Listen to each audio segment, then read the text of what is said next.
நீங்கள் DMK ஃபேன்ஸ்னால் like பண்ணுங்கள். இது உங்களுக்காக நான் ஆக்ஷன் பிரேக்கிங் ஸ்டோரி வச்சுருக்கேன்.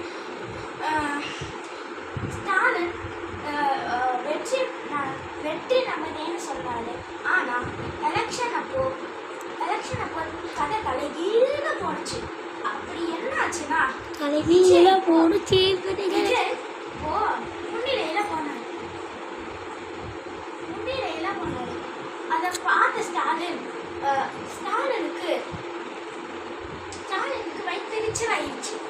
அதனால விஜய் வந்து ஸ்டாலின் வந்து வாயை பொத்திக்கிட்டு இருந்தாரு. இப்போ வந்து நான் உங்களுக்காக சாங் வச்சிருக்கேன்.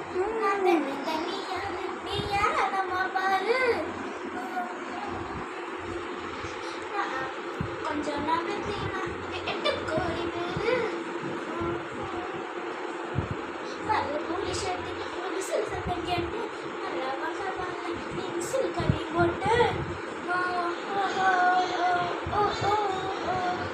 கண்ணில் லைட் அடிக்கா. இதோ உங்கள் நிகழ்ச்சி. நன்றி, வணக்கம்.